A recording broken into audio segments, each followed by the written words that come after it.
फिर से भोजपुरी इंडस्ट्री खती आइल बाटे एक बहुत ही बुरा खबर। आप सबके बता दी कि फिर से हमनी के भोजपुरी समाज जोन की शोक में डूब चुकल बाटे। आप सबके बता दी कि भोजपुरी इंडस्ट्री के सुपरस्टार राकेश मिश्रा जी के पिताजी के आज निधन हो गई। आप सबके बता दी कि राकेश मिश्रा जी के पिताजी जोन की आज से 5 दिन पहले ही बीमार चलत रहन। वहीं पे उनकर एक पैक उनकर सांस लेवे में दिक्कत भइल और महामारी के कारण डॉक्टर ना मिल पइले और वहाँ के अपन दम तोड़ देनी। वहीं आप सबके बता दी कि राकेश मिश्रा जी जो की पुलिस के जवान रहन और उ रिटायरमेंट हो चुकल रहन।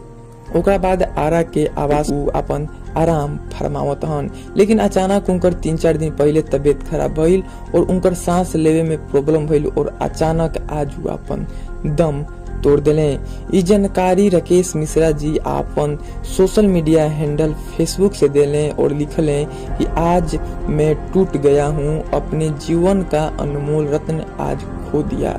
मेरे पापा जी इस दुनिया में नहीं रहे, क्यों अकेले छोड़ के चले गए। राकेश मिश्रा जी ये बात के जानकारी अपन खुद सोशल मीडिया हैंडल फेसबुक से दिले बाने। सब भी उनकर के आत्मा के शांति खातिर भगवान से प्रार्थना जरूर करें।